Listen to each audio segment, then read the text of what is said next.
The victim of a violent crime is speaking out to Action News. She says she was stabbed several times, but her attacker was only sentenced to 26 months in prison, which she calls unjust. When you ask, we investigate.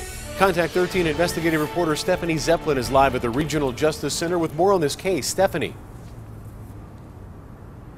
Steve, Carmela Cooper doesn't understand why her neighbor stabbed her multiple times with a butcher knife. But what upsets her more is what happened inside the Regional Justice Center when this all went to court. It's still painful to this day. Scars on Carmela Cooper's arms remind her of February 16, 2015. She called in a noise complaint on her neighbors and said the situation escalated into a fight between her neighbor and two other men against her and her nephew. During the fight, she says Alan Reed stabbed her nephew. When all this happened, I just, out of nowhere, it was just shock. She tried to stop Reed and they fell to the ground. I remember him saying something like, oh, I have something for you or something. And then he just started stabbing me. And all I could think of, like, oh my God, this guy is going to kill me. She ended up in the hospital with stab wounds on her arm, back, and stomach. A week and 48 staples later, she was released.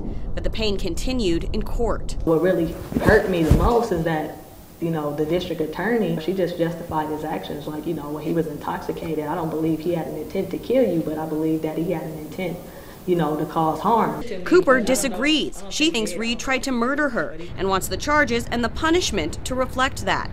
Instead, he was charged with battery with a deadly weapon resulting in substantial bodily harm. 26 months behind bars. I believe if they really cared, they would have pursued the attempted murder charges, you know, like, but they did not. Cooper dreads the day Reed will be free, but wanted to share her story with us and with you. I want someone to hear my story because I'm a survivor. I made it through something that was very traumatic for me.